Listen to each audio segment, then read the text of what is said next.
Hello everyone, and welcome back to the Kenny Wallace Show, brought to you by JEGS, the leader in high-performance aftermarket car parts.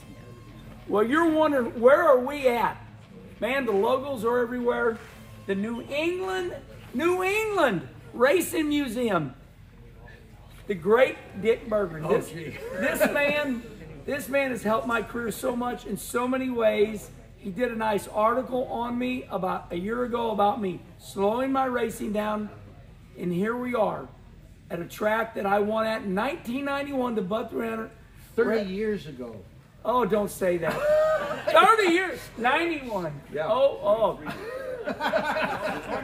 It's okay. Hand the crowd. Look at everybody around here. Do a 360. Awesome. Woo, woo, woo, woo. Hey, you gotta come out of your shell. Kidding. Very cool.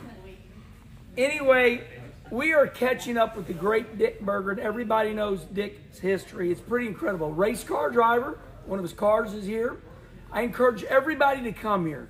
It's south of the racetrack by a quarter of a mile or so, and it is absolutely beautiful. Dick, this is so well done.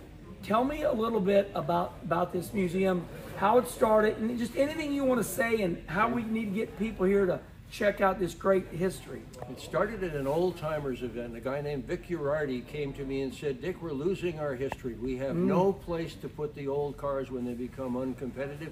Grandpa dies and the family's throwing his scrapbook with all the pictures, throwing it out because there's no place to put it. He said, we need an auto racing museum in New England, and you're the guy to do it. I think he talked to 20 people that day and said the same thing. I was the dummy that raised his hand. Yeah. For the next about the next 10 years or so, I was out chasing money and chasing cars and chasing photographs and all the rest of what you see here. The museum is all about motorsports in New England. Motorcycles, racing cars, dirt, asphalt, it's trophies, helmets, it's the whole deal.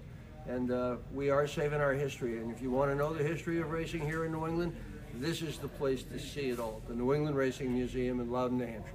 And as I look everywhere, one thing that catches my eye, everybody's hero. I mean, this was the James Dean. This guy was the Elvis Presley, the great Bentley Warren. Bentley's such a badass. You know, the bandana, the cowboy boots. He's got a whole look. And the motorcycle. And and he owns the bar down in Daytona and one up here. He was really good. He was instrumental in making this thing happen. He called me one day when I was trying to raise money. He said, how's it going? I said, it's not going very well. We're never going to get the money before I die of old age. Oh. And he said, I think I've got an idea. A few days later, he came back and he had a check for $40,000 in his hand, and he handed it to me. He said, now, Dick, go tell everybody what I just did. I said, Bentley, that's nuts. You have helped a lot of people, but you always wanted to keep it quiet. You always wanted it to be private when you help people. Why am I supposed to tell everybody that what you've done? He said, trust me, I know what I'm doing. So I did. I started telling people, Bentley Warren is involved in this. He just wrote a check for $40,000. Soon thereafter, I got one from $25,000 from somebody who knew that Bentley was a terrific businessman. If he was behind this thing, this other guy wanted to give us more money because he said, if Bentley's behind it, it's going to fly. Then we got one for 15, another one for 10, another 25. And that's what built this place. Bentley Warren had an enormous impact on building this building and making this history survive. And we know how many great people are from up here. You know, whether it's you or Bentley or the Bodines. I mean, Mike Joy. Ken Squire, yeah. So we can't be real long because we're going to put this on social media here in a little bit. Tell me a little bit about Joey Logano's car right here. Joey Logano's car is the one that he won Martinsville with in 2018. He had to win that race in order to qualify for the championship event the following week in Homestead, Florida. He won at Martinsville, went to Homestead, Florida, won there, and he won his first NASCAR Cup Series championship. So you look at this car and it's filthy, it's a mess. When we got the car, Joey told me one thing I had to do. Do not clean the car. This is exactly the way it was when Victory Lane ended, with all the beer and all the Pepsi and all the Coke all over it.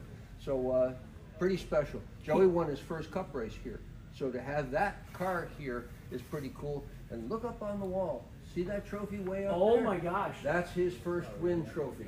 So I think one thing that strikes me about this car is how much Joey loves you, loves what the museum is all about. Because, I mean, he gave you the granddaddy of them all. Yeah. That's the real Penske car, Yep. the real trophy. Let's end like this real quick. Ronnie Bouchard, one of my heroes. That win at Talladega in the Race Hill Farms car, number 47. Steve Bird. I remember, I'm 60 now, Dick. I'm 60 years old. Let's go over to Ronnie's car real quick. And we'll end like this. And then you all come check out this museum. Come on over here. This is what they call an old blue car. Let's get a close up. Let's get a close up. Look here. There you go. Ronnie Bouchard. So just a little bit of history. Tell me about this car right here. Well, Lenny Bowler built it. He built a lot of cars that were blue with the number 3 on the door. There's a whole book about the old blue cars, and this was one of them. Ronnie was one of his drivers that did incredibly well, and really Bugsy Stevens was another. Bugsy Stevens, what a name. But yeah, and he won 3 national championships in one of the old blue cars. Yeah. All right, well, listen, everybody. We're going to end it like that. There's so much to show here that it'd be impossible. But come check it all out, once again, right here at the, New England Racing Museum. Right next to the racetrack up here. Loudon. Kim's calling. She says we got to go eat a lobster dinner. Until then, we'll see y'all on the next Kenny Wallace Show. Bye-bye.